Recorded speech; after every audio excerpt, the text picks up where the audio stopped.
Hello and welcome to the next R2-D2 video where we're going to be looking at issues 92 and 93 this time.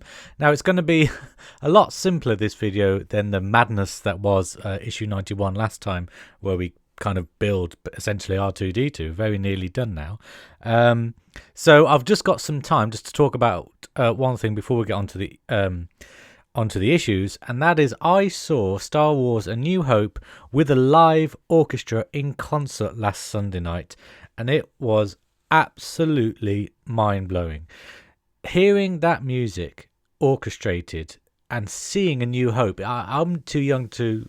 I wasn't born in 1977, so I've never seen A New Hope at the cinema, and it was a huge screen in this auditorium full of people. The music was played live. I recommend going to see any movie you can with a live orchestra. I think that is how movies should be watched because it was just amazing. The orchestra was so good at times that you did forget they were there, and I did want to see them more. I wanted kind of screens either side of the film showing different parts of the orchestra, so you know it, so to remind you that it was being played live. But it was a fantastic experience. We had a great time doing it. The conductor felt a bit sick and kept sitting down and disappearing and stuff like that, which was a bit of a shame. For those people who have seen A New Hope with a live studio orchestra, do they play the Cantina theme? Because that was one of the times where our conductor went off to get medical treatment, and so they played the Cantina theme just embedded in the movie. Did that happen with you? Please let me know in the comments down below. Also, the only bad thing about seeing A New Hope is that you didn't hear the Imperial March with a live studio orchestra. So if they do Empire Strikes Back, I am definitely 100% there, and I'm going to go see it again. It is pricey, but I think it was worth it, and the family loved it. So it was a good time. Right, so moving on to issue 92 and the parts we get in issue 92.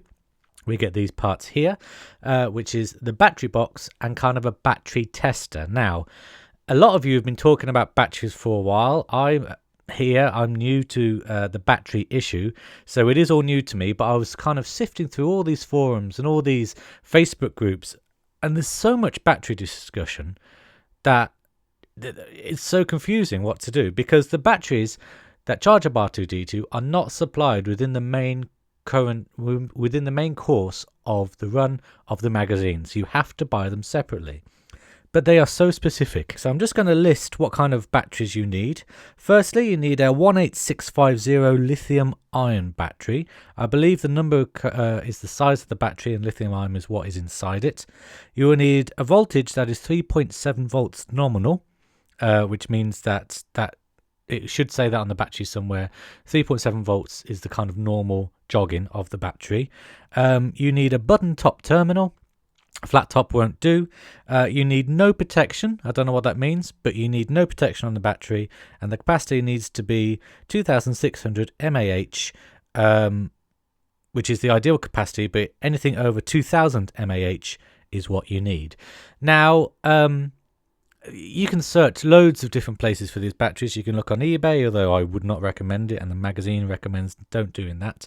But I'm going to make it super easy for you. There's a guy called Ben Mowbray who runs a website. If you follow that link, it will take you directly to the batteries that you need. You need to buy 6 of them to fit in R2-D2, and they're not cheap. They're about £5 a pop, these batteries, which is a bit of a pain, but you do need it to run R2-D2. So he saw the need and he bought in loads of batteries. He runs a battery website, as you'll be able to see, and he bought in loads of the batteries that we need to complete R2-D2, and he is selling them on his website. So the link is down below. Go over to that website, and I've just made the buying batteries really, really easy for you. Another thing, he is running a promotion on the batteries. So if you enter the promo code R2-D2 at checkout, you will get 10% off the batteries. So there we go. I kind of wish that I had done this battery video earlier, but I've only just now got to this stage. Go over to his website, put in the promo code, get your batteries for cheaper than you would anywhere else, and you know that they are the right kind of batteries. And when they arrive, it will look like this. Nice in a box. There's a website there, 18650.uk. Now, this is for UK people. I don't think you can ship batteries overseas, so you're going to have to find a way to get the batteries yourself people overseas. Sorry, that is a UK thing only. I mean, you could try. Maybe it does ship internationally. I don't know. But yeah, you get them in this really nice box, and they are larger than your average battery. Oh, I hate boxes like this. I always mess it up. Look at that. Look at the mess. But they do come in a little case as well to keep them protected, so that when you're not going to use R2-D2 for a long amount of time, take the batteries out and put them back in these protective cases. As you can see, I bought 6. Now, what you need to do is you need to take the charger, which I've taken out the packaging, and we need to check the voltage of the batteries. Now, you don't need to plug it in, you don't need to charge them. All you need to do is make sure that you get the positive and the negative side the right way around, push the battery in, and you see there 3.42. Anything 3.3 or lower, if it says low, if I just take one of this, if I just say it says low there, if I don't push the battery in properly, if it says low, don't use that battery when it's pushed in properly. Do not use the battery because it is a bad battery. I don't think you'll get any bad batteries if you follow the link that I gave you, but if you are buying them elsewhere, just be careful that it doesn't say low. And then what you need to do is you plug in the micro USB provided into there, and then you can charge up the battery with any USB port. As you can see here, I'm charging it just plugged into my laptop, and it is flashing and the voltage is going up slowly. And when that is done, it will say full here, FUL. I don't have any of the batteries charged up fully enough to show you, but it will say FUL, and that's when you'll know that the batteries are charged up. So I've just made all this battery talk you've been having for weeks nice and easy. Go over to that website and buy the batteries. We don't actually do anything with them yet, but I recommend getting them so you know that you've got them safe, you've got the right ones, and then we can crack on with the rest of R2-D2.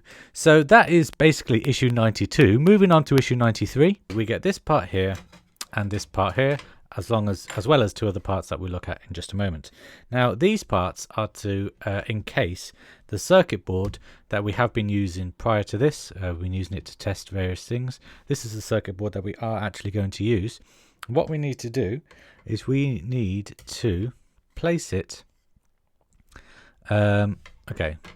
get this piece here, and you see that there are 4 screw holes which we will be screwing the circuit board to, but there's also this peg here and this peg here. They will go over, if I get this right, the bottom holes on the circuit board there, like that. So it just pegs in there and actually sits quite well. And then what you do is we swing this part around and we push that on there like that. So we have all the connectors for the circuit board, but we can't actually get to them because it is encased, protected in this black battery, in this black plastic part. So all I'm going to do now is attach it together.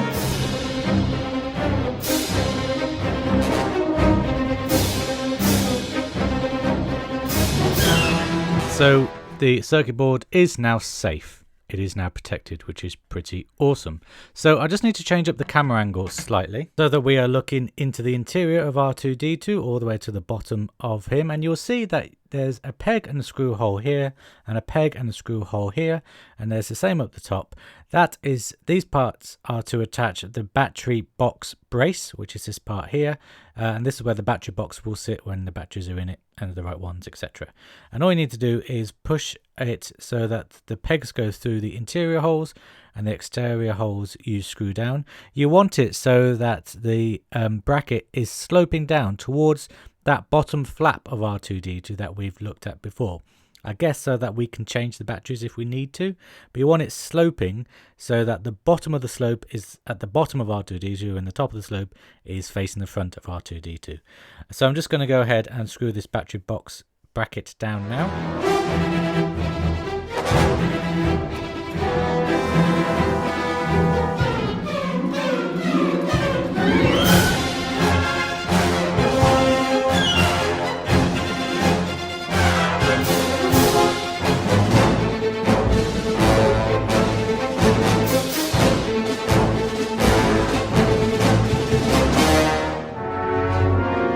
And there it is, all done and all in place. And as you can see from this angle, you see this is the slope I'm talking about. It needs to slope down to this little flap, which I've screwed together now. But this flap will open, and I guess the battery box will go inside the bum of R2-D2 if we do want to change it. The next thing that we have to do is going back to the protected circuit board that we've just done. We get this bracket here, and you'll see that there's 2 holes here.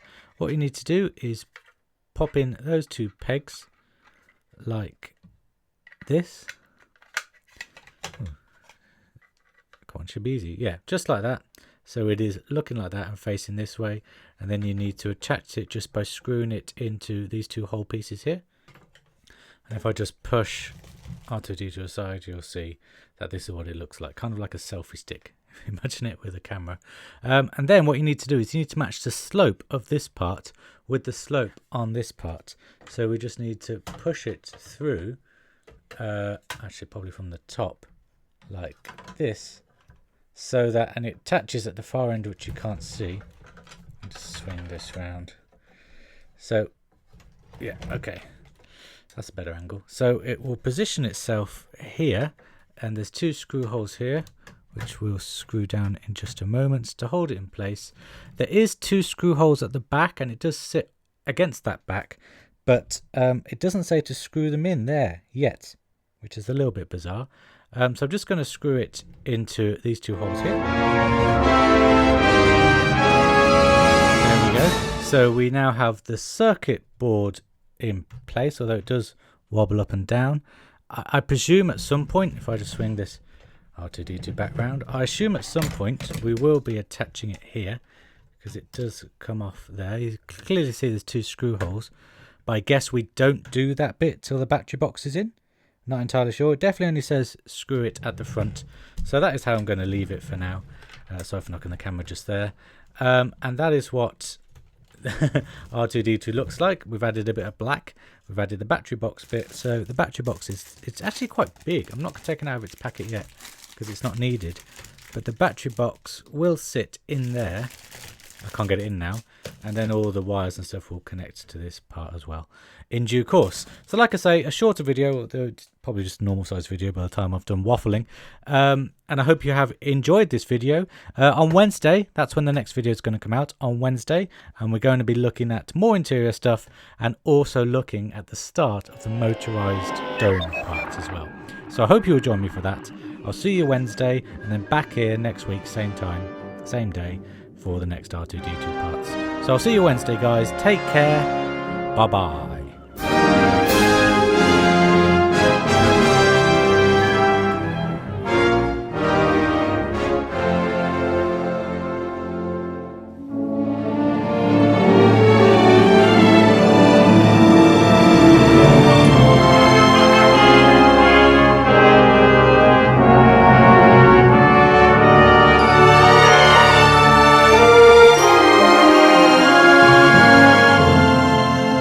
I just want to thank my patrons. Without you guys, this video would not have been possible and this channel would be dead, so thank you very much.